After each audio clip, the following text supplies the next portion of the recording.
Hello friends, Kisan is here again and welcome you in this video tutorial. In past couple of video tutorials we have seen Hibernate primary key generation algorithm like auto and identity.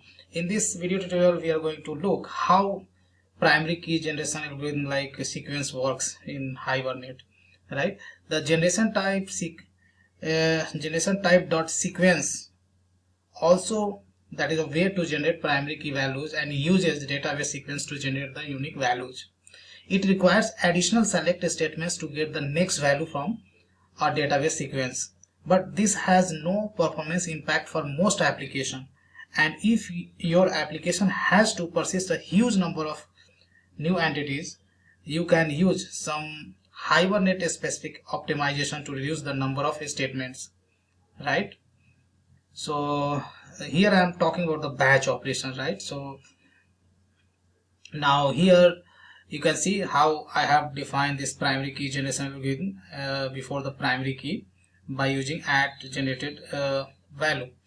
If you don't want any additional information, right, Hibernate will request the next value from its default sequence. You can change that by referencing the name of add sequence generator in generator attribute of add generated value annotation.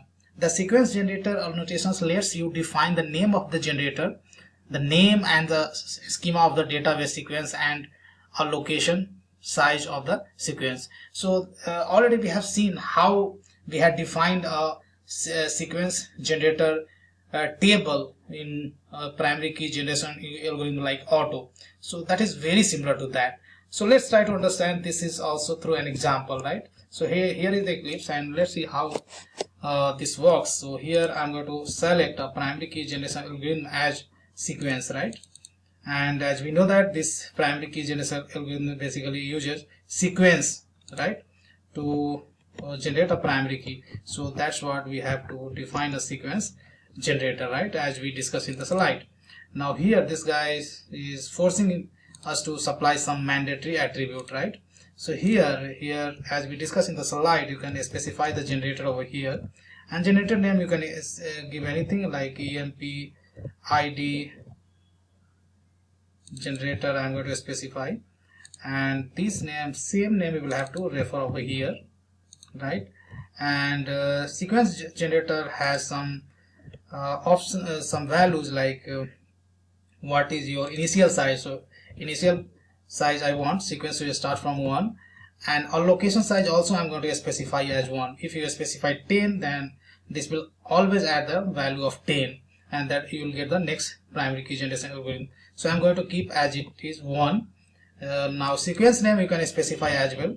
If you do not specify the sequence name, then Hibernate is going to create a Hibernate underscore sequence table, but I don't want the default name to be created, so I would say emp id underscore seq sequence, right?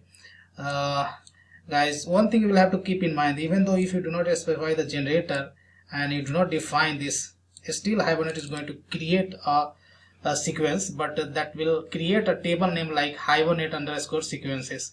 But we want the table name to be created like this, emp id underscore sequence, right? So after modifying this, and here I go to the database, my database is test, so I'm going to delete this table.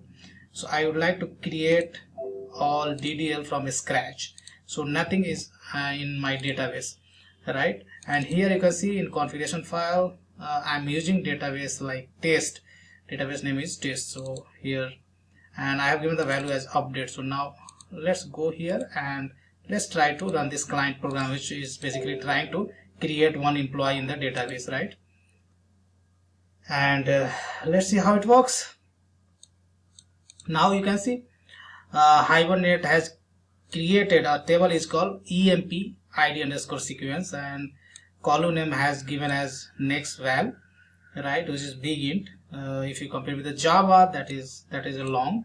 Now one value is inserted, and now the DDL query is database table is created. Now you can see now select operation is performed on the this sequence table, and this table is getting updated for the next primary key. When you go to the insert next record, then that will be picked up.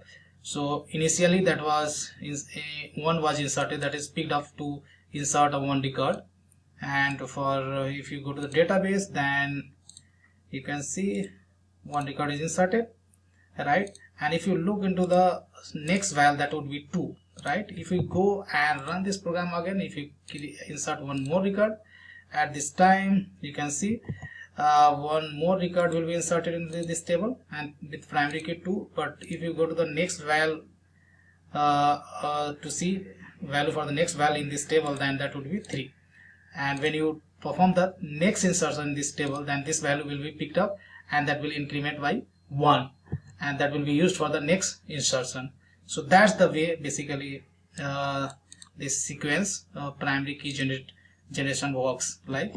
So, and on the top of that, we can do this kind of customization as well. We don't want the default name to be created for the sequence table, right? So that's all I wanted to discuss in this video tutorial. I'm going to upload this code on the GitHub, and GitHub location you'll get in the video description. So thanks for watching this video, and see you next video tutorial.